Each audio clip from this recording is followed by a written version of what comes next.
Welcome back to Wisdom with the Wise Counselor. I am your host, the Wise Counselor. I had to think about my birth name. I'm Latif.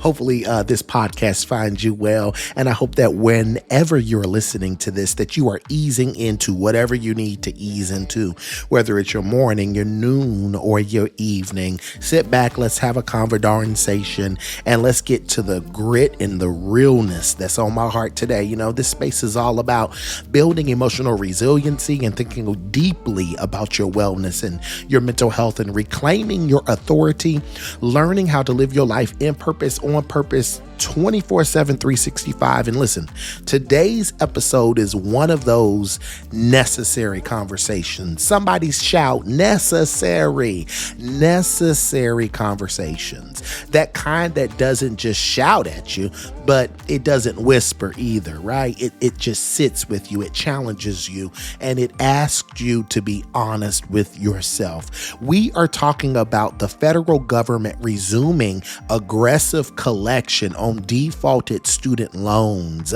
And I know you might be saying, well, what does that have to do with my mental health? You know, what does money, wellness, and health and financial planning have to do with comprehensive wellness and my mental health? Well, stay tuned and we're going to get into that, because beyond just thinking about the government getting their money, what this moment reveals and what this theme reveals is really about our relationship with money and our communication with money and our avoidance with facing challenging topics or things that we don't immediately have the tools and the skills to address. And it really is financial wellness has to be a part of our journey and our testimony and our conversations when we are talking about emotionally balanced and living well overall.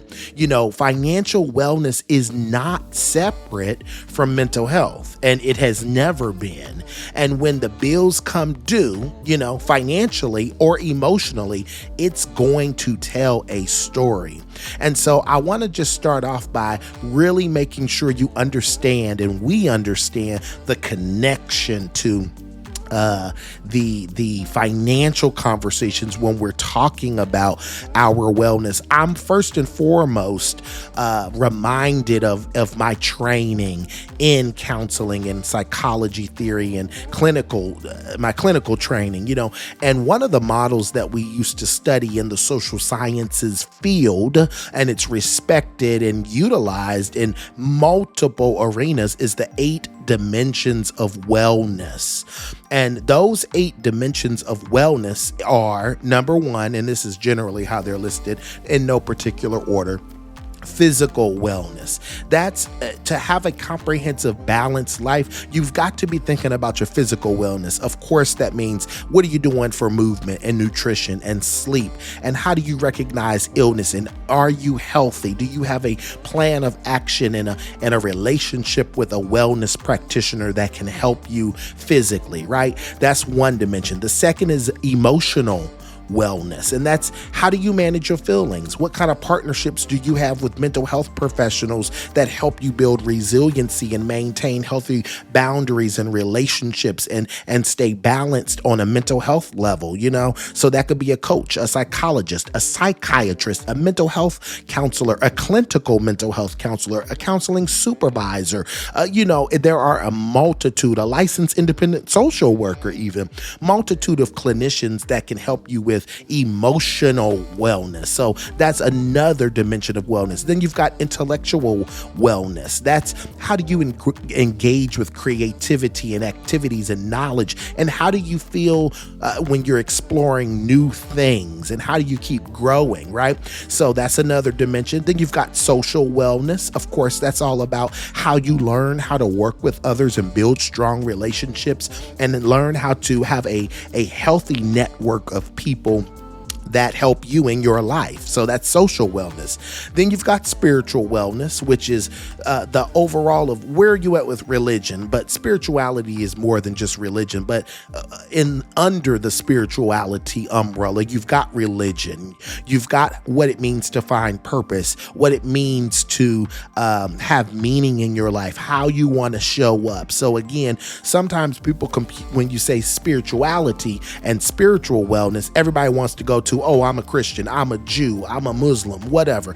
That's not necessarily the all of the story. It's all of those things. How do you find purpose, meaning, and etc. And then you've got a couple more here. You've got environmental wellness, and that's one that we often overlook. It's how do we create healthy and pleasant surroundings, right? How do we put ourselves into environments that are good for us? What about our homes? What about nature? How do we utilize that to ensure that we bring back recognition and comfort and growth in our overall wellness? We do that by focusing on our environment. And then we've got two more here. Occupational wellness. That's fine. How do you find satisfaction and fulfillment in the purpose of your work life? So that has more to do with career and advancement and education, right? And then the final one, surprise, surprise, is the purpose of this podcast today. It is financial wellness, right? And that's more than just, am I making money, right? Because that goes back to occupational wellness. It's about the feeling of knowing that you are secure in your current financial situation and knowing that you have tools to deal with future financial situations. Come on now. And so that's where we are. I'm definitely going to be diving more into the 8 dimensions of wellness throughout this season of the podcast. But today, it was just a great opportunity to talk about financial wellness when I heard this story about the government upping their aggression on collecting defaulted student loans. And so hopefully going through those 8 dimensions of wellness will automatically show you why we're talking about this today, because financial wellness, financial health, feeling secure, having tools in your toolbox to deal with that dimension of your existence is absolutely a critical part of being a well-adjusted and balanced adult comprehensively. So let's dive in. For years, literally for years, many people have been riding the wave of accommodation when we're talking about money and paying back them student loans. And after COVID, things got really, really easy, if you will, and the government stepped in and tried to help. And I think that was the orchestration of Biden.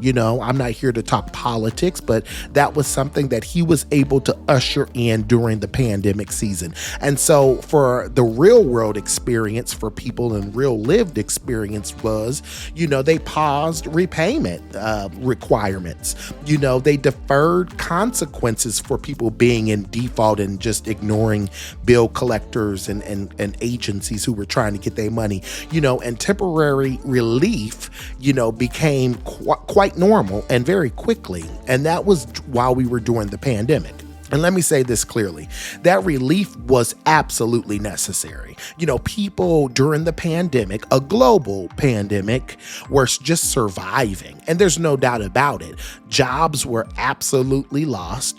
Families were stretched thin. And this was across the globe. People were trying to figure out how they were going to literally make ends meet with no end in sight on how we were going to get through this global pandemic or how long it was going to last. And thus, that created mental health issues. And that's when we really got intentional about putting more emphasis on, we've got to have wellness at the forefront of our mind. And I'm thinking to myself, well, yeah, mental health has always been important to me, but of course, unfortunately, it usually takes something dramatic or devastating for the world to be awakened. And so I'm grateful for the pandemic because it actually did shed light on mental health and overall mental wellness and brain health, So anyways, I digress. But at that time, grace was absolutely required. And so the government stepped in and again, paused payments, helped people defer without consequences. You didn't have to pay the government back their money, long story short.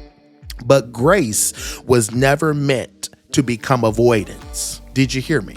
Grace was never meant to become avoidance. What we're seeing now is that the federal government is saying that season is over, irregardless of who the current administration is, right? That season, from the federal government standpoint, is over. Collections are back. They're coming for people's tax returns, Social Security benefits, disability checks. Let me just tell you this. I'm not a financial planner, but if it is federally connected, it is not untouchable. So I need people to get themselves together and wrap their mind around that fact that you may be working, but if you have not found the courage and the strength and the time to connect with these corporations or these collection agencies or the government who holds your loans and the terms of all of that in their hands, you better find time to do that because the government is about to step in and with a swift hand come for you and get your money. As I heard on the morning news this morning, the lady was saying, and she said it so eloquently, basically she was saying, I don't care who you are in this nation, you cannot outrun the federal government. And I was like, wow, that was pretty blunt and to the point. And I know that there are people who know how to rob Peter to pay Paul and are getting over the government. I'm telling you right now, this is not one of those seasons. I believe that with the current configuration of our national leadership, that when they say they coming for your money, they coming for your money. So you better get yourself together because I want to make sure that your overall wellness is not drastically impacted because you're now going to have to start figuring out how to make ends meet when things are going to get tighter, not out of your own doing. So this podcast today is not about fear. This is about facts, And my heart truly goes out to people who are now staring at bills they haven't had to acknowledge in years, right? And I'm talking years, right? This isn't about judgment. It's, again, about reality. But here's the deeper layer we need to talk about. When bills go unpaid and unaddressed, right? Because I do want to say that too. There's one thing to not be able to pay your bills for whatever reason. Judgment-free zone here. I know times are hard. I know people got kids. I know that career or that business idea that you had maybe fell flat. But I'm not here to judge you on that. But there is one thing to not have money. And then there is another thing for things to go unaddressed. When we're talking about the bill repayment, and this is a good lifelong skill. Even when you're starting to talk about maybe something even as like a car repossession, often corporations are billion-dollar corporations. Are they concerned about you individually? Yes and no. Often a conversation with a representative of that company who's holding that debt will take you miles and miles further than simply ignoring your debt. So I don't know who needs to hear that today, but when bills go unpaid and unaddressed, see, you can address the debt that you have. You may only have 50 cents in your pocketbook. Your bank account may be in the negative.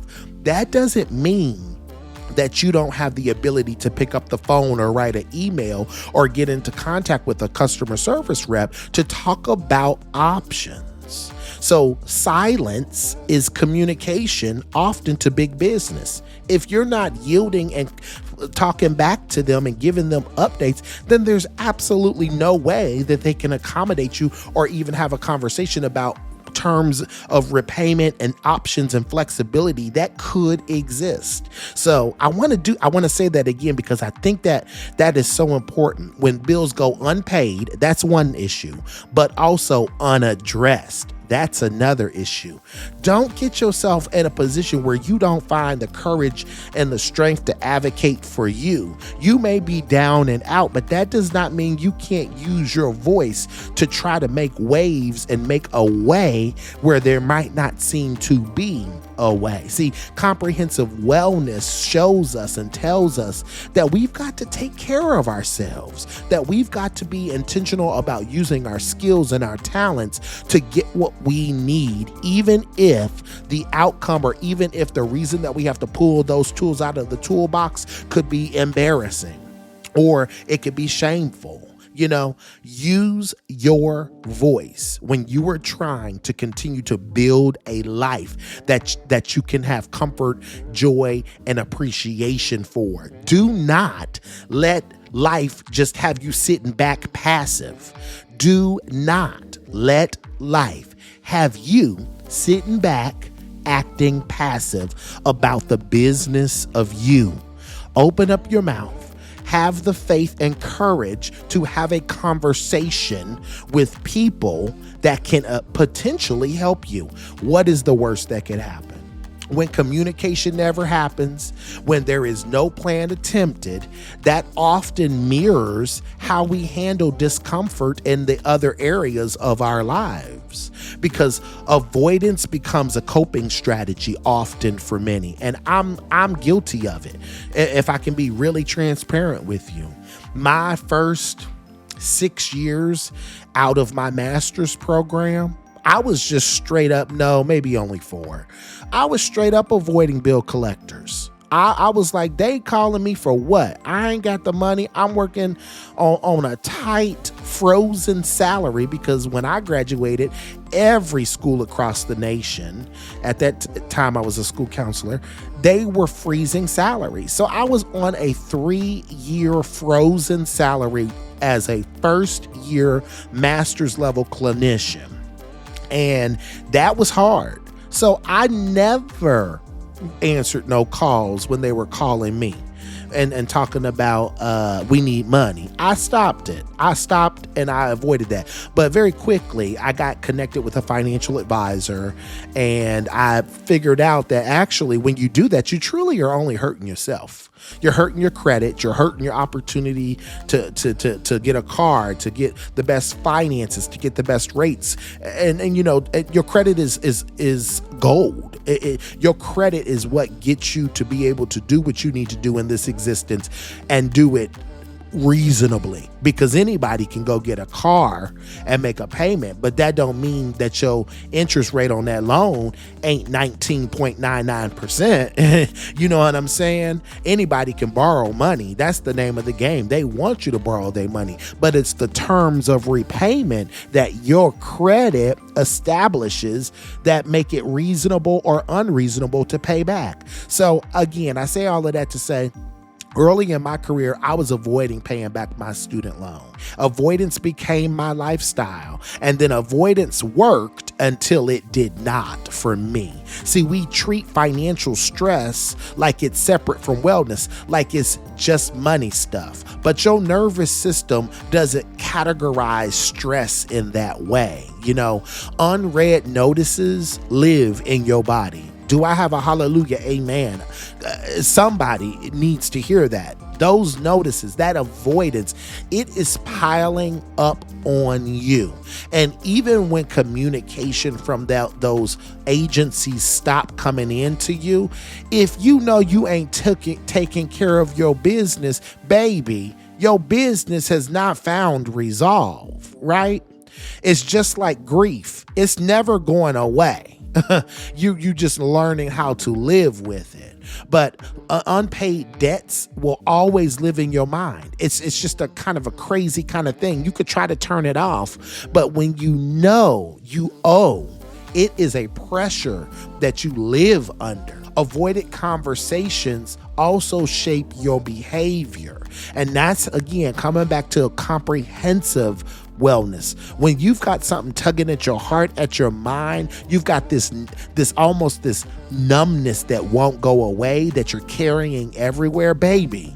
That kind of energy sucks you dry. It begins to be like a water drip, and it doesn't feel like you're losing much. But give it an hour, and then look how much water has come out. So just think about that. When we try to avoid things, that we know we should be addressing, it ends up becoming literally, you've made a mountain out of a molehill, like the old people used to say. And again, that will work for some time until it doesn't. And this whole financial situation of people getting their student loans together, this is the time right now where your avoidance ain't gonna work anymore. The government is going to come for you. And most importantly, like I just said, your mind cannot categorize stress in that way. We're not wired that way. You're going to live with that weight, whether or not it's immediately in front of you or it's keeping you up at night or not. It's still a numbness that's on you. So the person who keeps saying, I'll deal with this later, and I'm talking financially, they often say the same thing emotionally and relationally and professionally. And that's something you need to hear again. People who often keep saying, I'm going to deal with that later in regards to finances are often the same people who are avoiding or robbing Peter to pay Paul or taking the 30-minute route when there was a direct 30-second route that you could have taken, and you're doing that emotionally, relationally, or professionally, right? And that doesn't make you a bad person. It just makes you human. But wellness demands honesty. And the quicker you can resolve tension within yourself, the better you're going to feel, guaranteed, right? So basic money management and financial literacy is all coming back to the one word I'm thinking of is sustainability. And these are not optional things that we want in our lives. These are things that are prerequisites that we must have if we're going to live a full-fledged, balanced life that we can enjoy and appreciate. If you're not, then you're uncomfortable, right? And then that again goes back into the entire 8 dimensions of wellness. It's muddy and it's not clean for most people. So some people can't pay. And some people are afraid to ask for help. And some people, don't even know where to start. And some people, if we're just honest, just don't want to look at it. So I don't know who this message is for today. Nobody's dragging you through the mud, but I want to be honest. If you are struggling financially, and today we're talking about struggling financially through the lens of you can't get your bills, student loans back in order, and you now are potentially going to get wages garnished, then this message is for you. You are okay. You are alive. You are well. But I need you to step into the authority. Step into the authority of you. Because you've been living, hiding in the shadows, trying to figure out how to make A and B match up so that it says C. And baby, that is a lot of burden to carry. You are here. This is a moment where you can breathe and you can reset. But it will require you to be honest. This is not about punishment. This is about a mirror. And I need you to look at yourself deeply in the eye because, again, avoiding financial issues is often an indicator that you are avoiding other dimensions of your wellness that deserve your best. You deserve to have a life that is as stress-free as possible. Have an open and honest conversation. That don't mean that tomorrow you're going to be able to get yourself in a better place. But you can make a step forward by exploring options, being transparent, and getting yourself onto a plan that will at least push you forward. I want you to think about this. The mirror is asking, how do you respond when responsibility becomes inconvenient? The mirror is asking, how do you communicate when you're overwhelmed? Right? The mirror is asking, how do you handle resistance, change, and challenge? And again, we're talking about student loans today, but those answers and those questions, I need you to sit with because they are far beyond the topic and the conversation and the theme of money management and student loan debt. So let's move into the part of the podcast that I like to call The Wise Counselor Unfiltered. It's real, it's raw, it's honest. And this has already been pretty real, raw, and honest because, again, I want you to be empowered to step into your authority and get your finances together because I want you to live your best life. And I'm not just saying that because it sounds good. I really want you to live your best life. Life is absolutely too precious and too short to be stressed about coins. And I know that sounds Pollyanna, but I'm serious. Life is too short and too precious to be worried about money. Get a plan. Get connected with somebody that can help. Be honest with yourself. You may have to make adjustments to your lifestyle temporarily, but do it because in the long term, it's going to almost guarantee a better quality of existence. At least one where you don't have this nagging, chronic stress bubble, blowing up in you that you can't avoid. So let me be direct here for a moment. Being stressed about money does not make you irresponsible, but pretending money stress isn't affecting your mental health is self-deception. Let me get real raw today. Like, I know people who are in a mess financially, and they want to act like the world is just Pollyanna. And I know we all know these people. They don't want to accept help. They don't want to acknowledge it. They don't want to feel that energy that comes along with knowing that they've misstepped. And I'm not here to drag people through the mud, but I'm here to tell you avoiding what you need to do for you is absolutely foolish. Did you hear me? Avoiding what you need to do for you, taking care of the business of you, just avoiding that and thinking that it's going to find resolve is absolutely immature, unbalanced, unrealistic, and simply foolish. But in the same breath, I want to say this. Don't be a fool. Be an advocate for you. Ignoring debt is not the same as surviving hardship. Survival ends when solutions become available and we refuse to engage in them. See, when we talked about the unaddressed part earlier at the top of the podcast, there's one thing to have debt. It's another thing for you to not address it. See, that's self-deception. That's foolishness. That's immature. We have to learn how to engage with the difficult parts of our existence that are impacting us. Is it uncomfortable? Yes. Is it sometimes embarrassing? Sure. But is it necessary? It absolutely is. And communication is a wellness skill.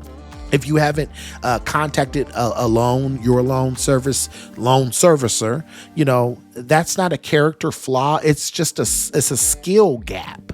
And again, you can say what you want to say. You could paint the picture to make yourself feel as good as you want to about your disengagement in your business of your money. But at the end of the day, it is a skill gap. And just like you've been avoiding, and that's become your default and your skill, I want to empower you, encourage you, and remind you that any skill can be relearned and learned again. How about that?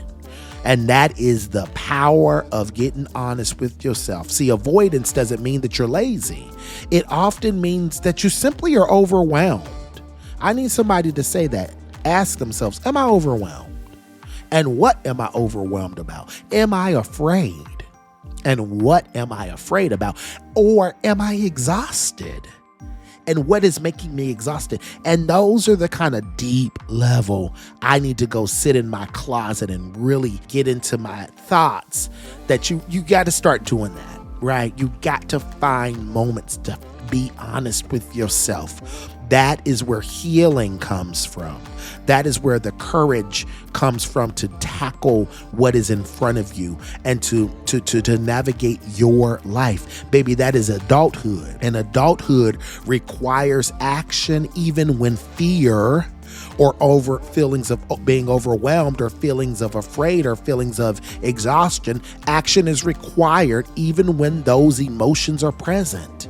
You cannot build emotional stability on financial chaos and expect peace to magically appear. You cannot build emotional stability on financial chaos and expect peace to magically appear. See, wellness is alignment. That's your mind, that's your body, that's your finances, and that's your choice. So let's dive into the part of the podcast I'd like to call the reflection room. The first section is kind of some questions to ask yourself, and I'm going to ask them and answer them too. Because again, I want to be transparent and be real that there's no shame in being not in the space that you want to be.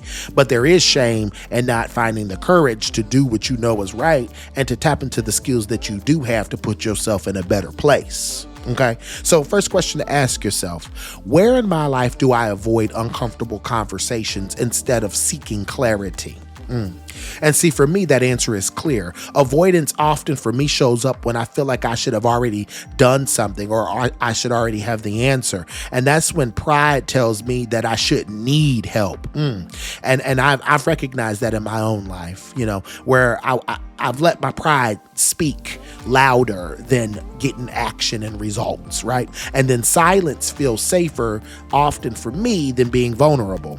But I'm often reminded that silence never brings clarity, courage does. So that's for me. So ask yourself again, where in your life do you avoid uncomfortable conversations instead of seeking clarity? Another question to ask yourself, what emotions come up when I think about money? And for me, it's fear.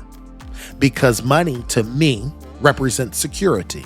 And I know that money is a god to many and it represents many things to different people. I need you to ask yourself that. What emotions come up for you when you think about money? So again, for me, it's fear. It's also shame for me because we were taught that financial struggle is a personal failure. When I was growing up, people never talked about money. Even my mother, who was a single mom, hustled and bustled and did what she needed to do. She worked 3 jobs often in my life, and she still never talked about money and financial management and making good, clean decisions. Now, by default and by the grace of God, He gave me and my brother wisdom, and my mother did model the way for us, that we learned how to deal with money, and it actually was rooted in good principle and practice. Luckily, we started savings accounts, we started checking accounts.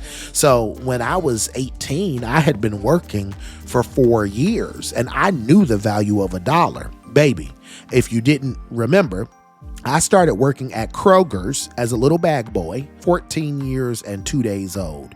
And I'm telling you, I worked at Kroger's for a decade, for 10 years. And I had other jobs in between there that carried me through my undergrad and graduate school. But when I tell you I know the value of $1, I absolutely do. I absolutely do, because I remember how hard it was to make $7 back when I was in high school, pushing carts around for hours. And I'm not saying that everybody's testimony has to be that you have to work hard to make money, physically work hard to make money, but that is my narrative. So for me, when I was growing up, we didn't talk about money. To me, financial struggles were an indication that you were failing personally. And then also when I asked this question, again, the question really was what emotions come up when I think about money. I also think about it in terms of it being numb. I get numb sometimes because thinking about money, sometimes even in my adult life, when I have a master's degree, when I'm making 6 figures, I still see where I'm at and I still see where I want to go. And I'm a single guy doing a lot of things. And I'm telling you, my money sometimes gets tight. Do I ever miss bills? Absolutely not. Do I misstep with my finances? No. Do I get what I want? Absolutely. Could I be saving better? Absolutely. But you better believe I've got retirement systems in place. I've got investments in place. I have people that I talk to, and I'm willing to be transparent about my finances. And one of the things is in education, your money is public record. So for me, I never felt this pressure or this shame about talking to a financial advisor, because truthfully, if you want to see what I make from a public sector, you can go look that up online with a couple clicks and knowing my date of birth and where I work and what my true name is and all of that. So I never got overly concerned about telling people how much I make. But I know for some people, that's not their narrative. And so again, for me, when I think about money, it sometimes brings up numbness. And those responses earlier in my life, prior to getting into my full-fledged profession, those were learned responses, and I want to remind you that those can be unlearned. If you have negative emotions that are revolving around money and money management, I encourage you to talk to somebody about that and why that is, because you need to get yourself in a place where shame doesn't dictate your steps. Because the moment that you can learn how to let that go, you might actually be able to get in contact with somebody that might be willing to help you and can help you put you on a path that just gets you into a better space emotionally, but most importantly, financially for this particular podcast. But they can help you get into a better space even overall. So shame cannot be the energy that guides your steps, Empowerment has to be. Here's another question. If someone observed how I handle financial stress, what would they say about how I handled it? That's a really good one. So for me, I think people would say that I'm thoughtful and reflective, but that I sometimes delay action when the weight feels overwhelming. And I even see that in my day-to-day walk, irregardless of personal finances. And I think this is a natural human response. We want to avoid any issues. Our bodies want to work in a space of homeostasis. So anything that feels heavy or out of balance, of course, our bodies, our minds, our energy wants to avoid that, right? But I also have to balance that out with knowing that reflection and redirection is healthy too, but too much delay becomes stagnation. And that is where weeds start to grow and skills start to wither. Stress wants movement. Stress wants resolve. Stress wants a plan. And it is your responsibility to usher that plan in. One more question here. What small step towards responsibility have I been postponing because it feels overwhelming? And I think there are some aspects of my life today that I'm still trying to wrap my mind around with. And I think for me to answer that question, I would just say starting the conversation. And also being honest that not fixing everything. I don't have to be able to solve everything. Starting for me is my biggest problem. Opening the email, making the call, asking the questions, because the moment that I name the thing, it loses power over me. So starting the conversation is so important. Dive into you. What are you avoiding, or what have you postponed because it feels overwhelming? Get moving. You'll feel better. I guarantee it. You feel better, and that thing will lose power over you when you conquer it. And at least you don't even have to conquer it. Let me just say that. Because sometimes we want to get into that space that is all or nothing.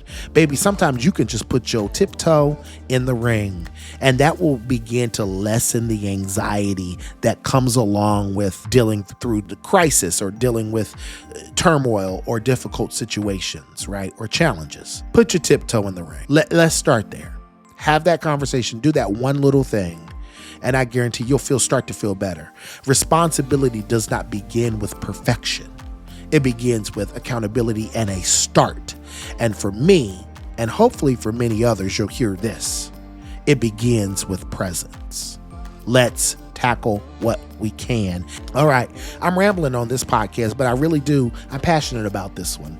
And I hope this is going to help somebody. Here's the next section of the reflection room. It's some professional guidance, kind of grounded in psychological principles, counseling theory, and life coaching pedagogy. Here's what real regulation looks like. Starting with contact and not payment. When we start talking about not getting overwhelmed, you're jumping to, I don't have the money to pay these student loans back. That's not the point of the making contact. It is to get information, because information is power. So stop looking at what needs to be solved or fixed and start looking at what you can do to get to that place. See, you're jumping to XYZ when you haven't even found peace and resolve with ABC.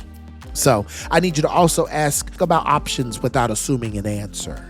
And that is a great lifelong skill. We let our narrative and our history and the people, places, and things that we've sucked into our eyes and into our spirit, we allow that to tell us what the answer is and write the narrative of the problems that we're trying to fix. Ask about options without assuming the answer. Sometimes I think about it like this: unlearn some of the craziness that you've seen and heard or experienced, because plans exist, but only if you choose to engage, right? I also need you to think about, how do you name fear before you make decisions?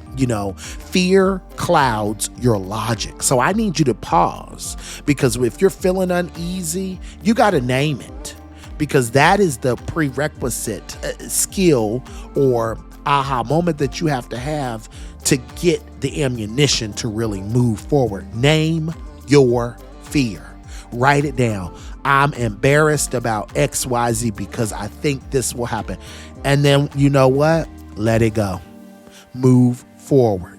And remember that momentum, it builds sustainability and it builds stability, right? And here's the last thing I want you to think about in this kind of professional guidance section: asking for help with finances or asking for help with any of the 8 dimensions of wellness is not a moral failure. It is a wellness intervention, an intervention that is hopefully going to put you on a pathway of living a robust life that you can take pride in, that you can have comfort in, that allows you to usher in your passions, where you can share your gifts and your dreams and your talents, and you can spread peace and joy and love to the world, knowing that you've got it, right? So again, asking for help in any dimension of your wellness is not failure. It is wellness intervention. So come to the table knowing that there are plans that can be put into place. They may not look like you think they should look. But again, coming back to the top of what we just said, stop assuming the answer and just do it. Then when you get the information, you have a better chance at making an informed decision on how you want to move forward in your life, related to your finances, related to your social wellness, related to your career wellness, whatever all the 8 dimensions are. You position yourself with information to make the best decision for you.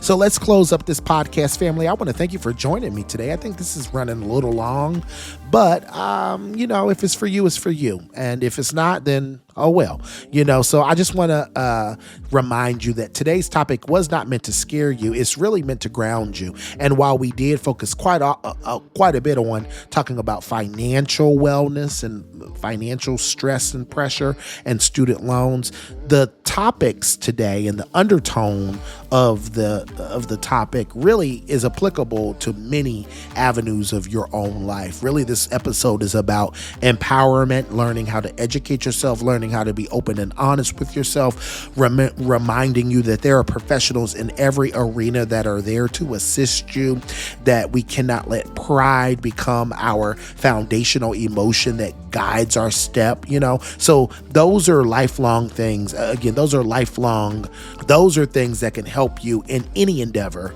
throughout your life. Before we go, I just want to remind you of a couple things. There's no shame in struggling, and there is absolutely power in ownership. And as I always say at the end of the podcast, you deserve a chance to breathe and pause. And I want you to face what needs to be faced and do that one step at a time. There is no time like the present moment to reclaim yourself, to take care of you, and to dive deeper into how you're going to walk in your purpose. Great things do not happen overnight. And when we're talking about getting ourselves out of financial struggle, baby, you're not going to wake up tomorrow unless you are a lotto winner or somebody just blessed you with a bunch of money. You ain't gonna just wake up overnight and those issues be resolved.